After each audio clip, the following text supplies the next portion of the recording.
So in continuation to my previous lecture, now I will be talking about the fish heart. So the fish heart is a tube with four chambers arrayed one after the other.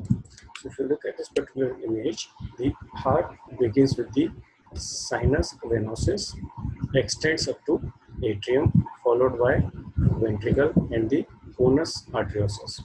So these two parts, two chambers, sinus venosus and the atrium, they are the collection chambers. Ventricle and the conus, they are the pumping chambers. So the blood first enters from the sinus venosus, and then there's a wave-like contraction that begins, which propels or which moves the blood from one part to another part of the heart, and ultimately it leads to the exit of the blood from the heart. So this heart is connected to a fine network of blood vessels which are passing through the gills. So if you remember from the previous lecture where we talk about the respiration, so there in the gills it is a very compact structure. So in that compact structure we need more pressure to move. So those respiratory capillaries which are distributed into the gills, so they are at a pressure which can easily pass through the gills. So in this process, this deoxygenated blood becomes oxygenated. And this oxygenated blood now it is moved towards the different parts of the body via the systemic capillaries. So now we have here two different kind of capillaries, that the respiratory capillary and the systemic capillary. Okay, so coming out to the amphibian and the reptile circulation. So in amphibians and reptile circulation, we can have two different types of circulation. So one which is called as the pulmonary circulation. So this is between the heart and the lungs. The second one is the systemic circulation. So this is between the heart and the rest of the body. So look at this particular example here. So here this is a typical example of a frog heart. So frog heart has two atria, the right atrium and the left atrium, and only one ventricle. So now there is a potential that if the blood is coming from two different sources, that is the blood is oxygenated or deoxygenated. So there are chances that it could be mixed. However, there is only a little bit, only a very little amount of blood get mixed into the ventricle. The reason is that there are defined pathways. There are tubular kind of system which facilitate the movement of blood from the atria to the ventricles, because of which there is very less mixing of the blood. So if we look at this particular architecture here, so here we have this pulmonary circuit where the blood is pumped by a heart to the lungs. From there it gets oxygenated and returns back to the heart. Now this oxygenated blood is pumped to the systemic circulation through the body, and again when this is deoxygenated it comes to the heart. So this typical kind of setup is taking place in the amphibians as well as in the reptiles. So in amphibians and reptiles, now there is also one more thing, which is the cutaneous respiration. Now since the blood being pumped is not that much that it could be sufficient enough to supply the demand of the oxygen. So in these animals, we have cutaneous respiration also. So this acts as a extra supplement for the oxygenation of the blood in the vertebrates. So now coming up to the mammalian and the bird heart. So in the mammalian and the bird heart, if you look at, this is a four-chambered heart. So four-chambered heart means two atria and two ventricles. So here we have a typical diagram which is showing the different parts of the hearts. We have this right atrium, and right atrium is connected to the right ventricle via the tricuspid wall. Then we can have this left atrium. So this left atrium is connected to left ventricle via bicuspid valve. So we have two different kind of valves here, and ultimately we have uh, different blood vessels which are connected. So we can have this aortic semilunar valve, which is attached to the these arteries which are attached to the ventricle. So these valves, they prevent the backflow of blood from the blood vessels to the heart. And also the tricuspid and the bicuspid valve, they prevent the flow of blood from the ventricles to the atrium.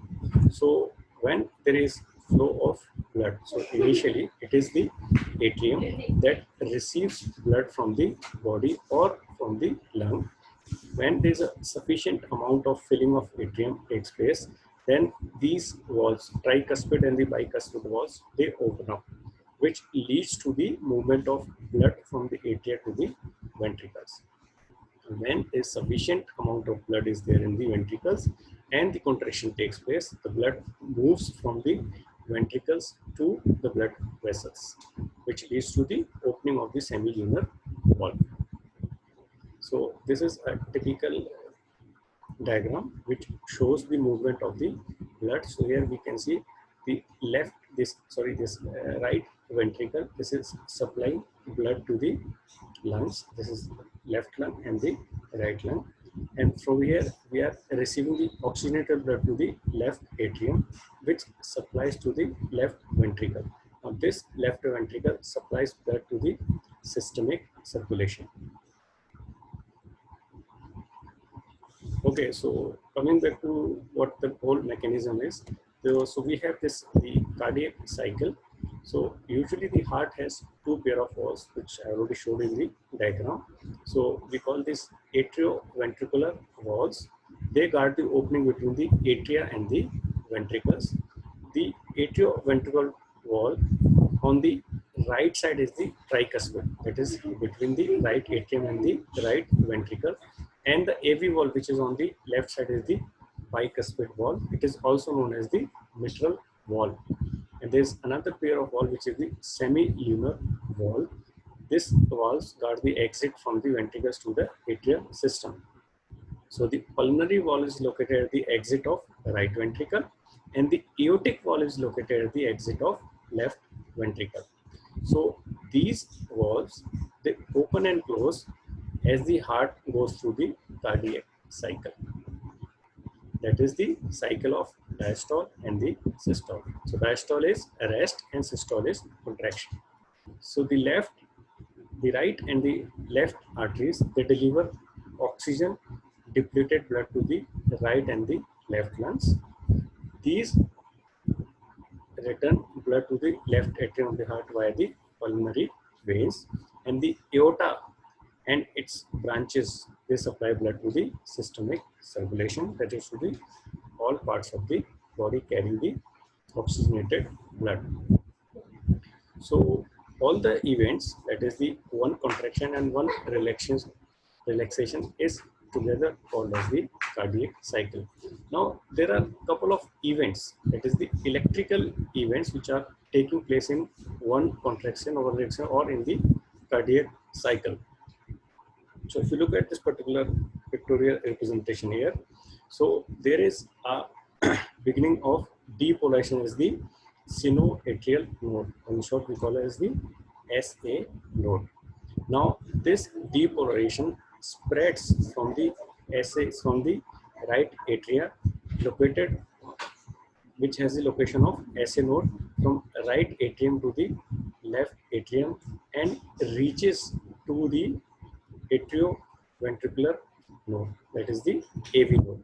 Now this particular depolarization cycle, or the phase of depolarization of the right atrium and the left atrium, along with the spread of impulse from the SA node to AV node, is recorded as P wave in the ECG, which is what we saw, a small impulse. Now there is From AV wall, it spreads to the bundle of his. From bundle of his, it spreads to the Purkinje fibers, and then eventually it spreads to the whole ventricles. Now there is a little bit of delay. So now this particular part where the impulse is spreading from AV node to the bundle of His, followed by the Purkinje fibers, is constitutes the QRS part, and this particular QRS part, which we say as the this particular peak. So ultimately, the events which are taking place in the heart leads can be detected in the form of ECG. And finally, the T wave on the ECG corresponds to the repolarization of the ventricle. So there is a cycle of depolarization and the repolarization that is going on. So this whole particular now after this PQRST, this wave, and this again it's keep on repeating. Now this particular impulse or the wave-like pattern can be recorded, and if there is any fluctuation in this particular ECG pattern, one can easily detect what is the problem.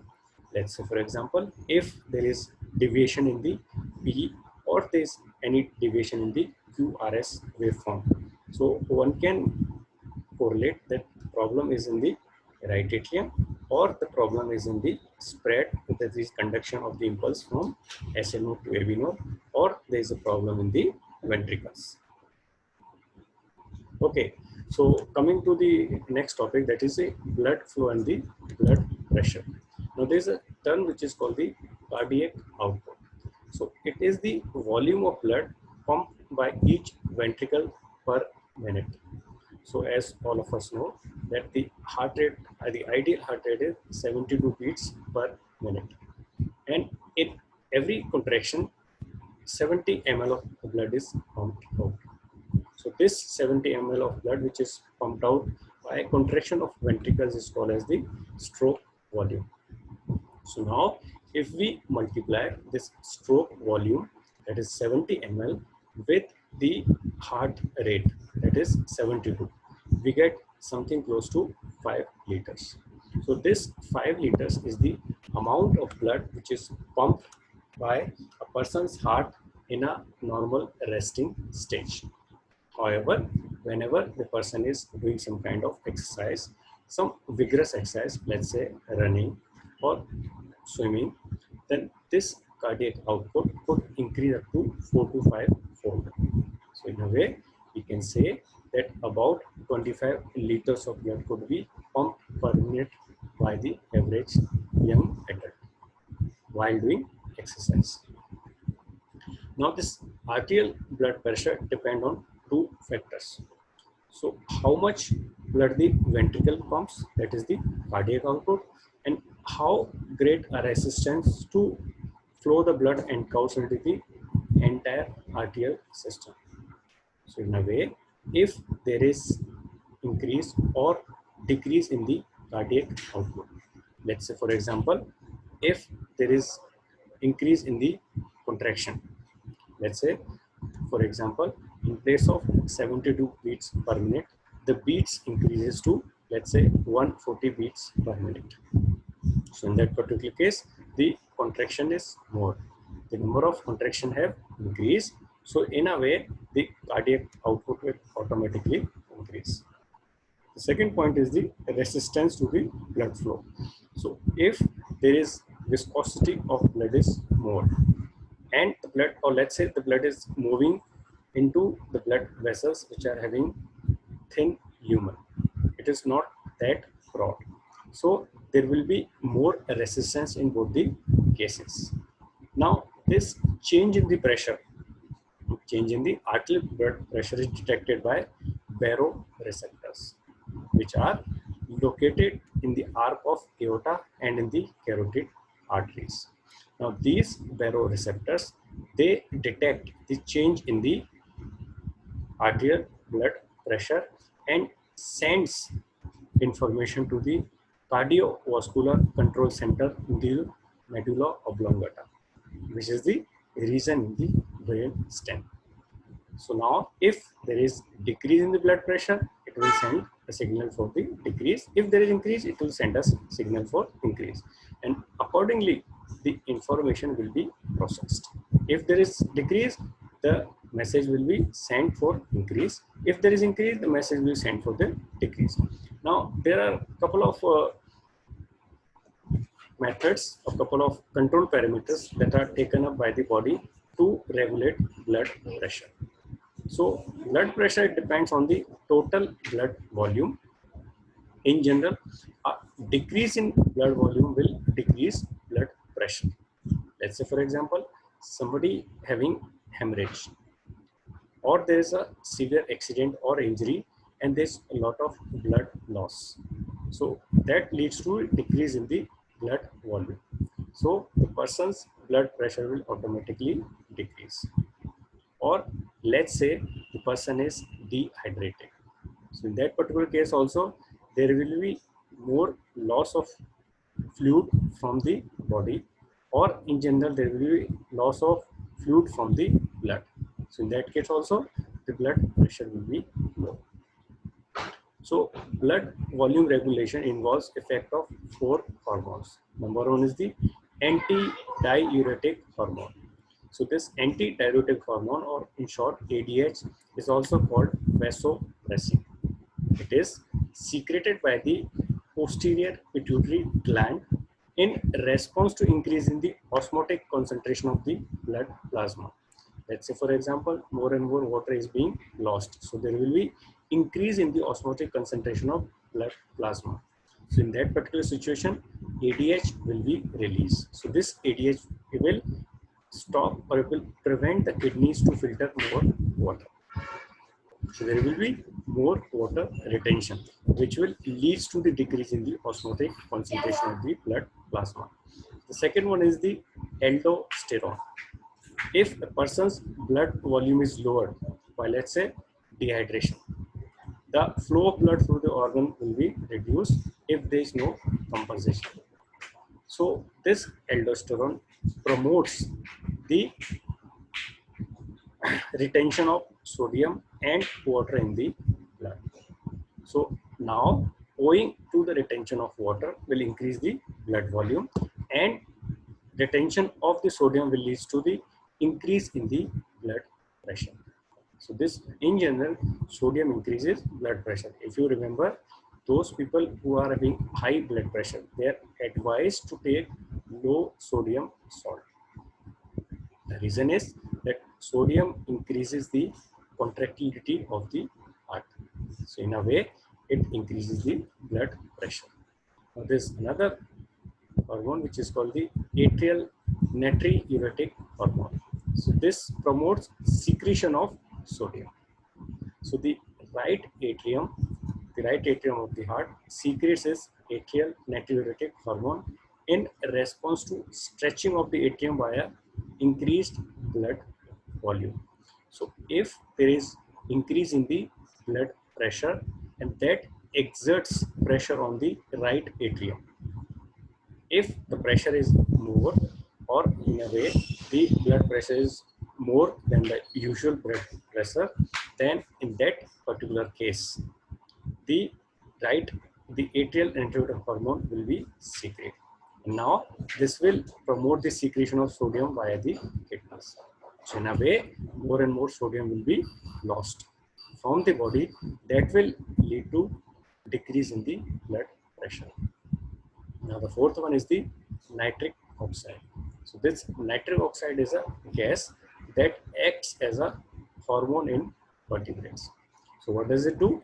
It regulates blood pressure and the blood flow. So it is produced by the endothelial cells of the blood vessel. This leads to the vasoconstriction. So vasoconstriction means that there is decrease in the blood vessels volume. So if there is decrease in blood vessel, there will be increase in the blood pressure. Okay, so ideally, the normal systolic and the diastolic values are So systole is 120, diastole is 80. So these values are considered to be ideal, but nowadays, because of this lifestyle, or I would say because of the stressful working hours, working life, the 120 has increased to about 150 and 80 has increased to 90. So we call it essential hypertension. So 150 by 90. So that's the essential hypertension, which is usually there in normal people who are working under stress conditions. Okay, so let's talk about a little bit about the cardiovascular diseases. So heart attacks, they are the main cause of cardiovascular death, and this is due to an insufficient supply of blood reaching to one or more parts of the heart muscle, which called myocardial cells in that part to die. So cardiovascular disease, they are one of the most prominent cause of death worldwide. Every now and then we keep on listening that somebody or the other has a heart attack. And if not given proper care, the particular person dies. So that is because of the insufficient supply of blood to the heart. Now there are a couple of reasons for that. We'll see. The one of the point is angina pectoris, so which literally means chest pain. So it is a warning sign that the blood supply to the heart is inadequate. So in persons which are having inadequate blood supply to heart, they kind of experience pain in the chest. So there are a couple of reasons for that. So let's say, for example, the blood vessels which are supplying to the blood, they are clogged. So the heart is not receiving the appropriate amount of blood. Strokes, they are usually caused by an interference with the blood supply to the brain. So if the heart is not able to pump sufficient amount of blood, and that leads to the decrease in the amount of blood that could reach the brain, it will lead to stroke. So the blood supply has to be optimum to different parts of the body along with the brain. So another point is atherosclerosis. So this is an accumulation within the arteries of fatty material, abnormal amount of smooth muscles, deposit of cholesterol or fibrin or various kind of cellular debris. So if a person is on a high cholesterol diet and that cholesterol is not being removed from the body, so it starts accumulating in the body. So initially it's a cholesterol, then ultimately if that stays for longer duration, then below that particular cholesterol, then there is abnormal growth of those smooth muscle cells, and there could be deposition of cholesterol along with the fibrin also, and that ultimately leads to the reduction in the lumen of the blood vessels, and which could ultimately lead to the total disruption or total blockade of that particular blood vessel. This particular situation where this blockade of the blood vessel is called atherosclerosis, and this atherosclerosis could be one of the reasons behind the insufficient supply of blood to the heart, and that could lead to myocardial infarction, or simple terms, heart attack. There's another term called arteriosclerosis. So this is the hardening of the arteries, and that occurs when calcium is deposited in the arterial walls. So usually the blood vessels which are supplying blood to the heart and taking blood from the heart to different parts of the body, they have a little bit of flexibility. That flexibility is required so that when heart is pumping blood, these blood vessels are not damaged, or if at times a little bit of pressure is applied from outside, they don't rupture. However, when there is deposition of calcium, this flexibility is converted into the hardening of the arteries. So this flexibility is lost and these blood vessels are hard, and this tends to leads to atherosclerosis as well. So if there is hardening of blood vessels and followed by this deposition of cholesterol or other fibrous material, then atherosclerosis will be there, and that could lead to the poor supply to the heart and poor supply to the brain as well. So the person could experience heart attack, or it could experience stroke as well. Okay, so this is all that I wanted to talk to you on this particular topic. So thank you very much for your time.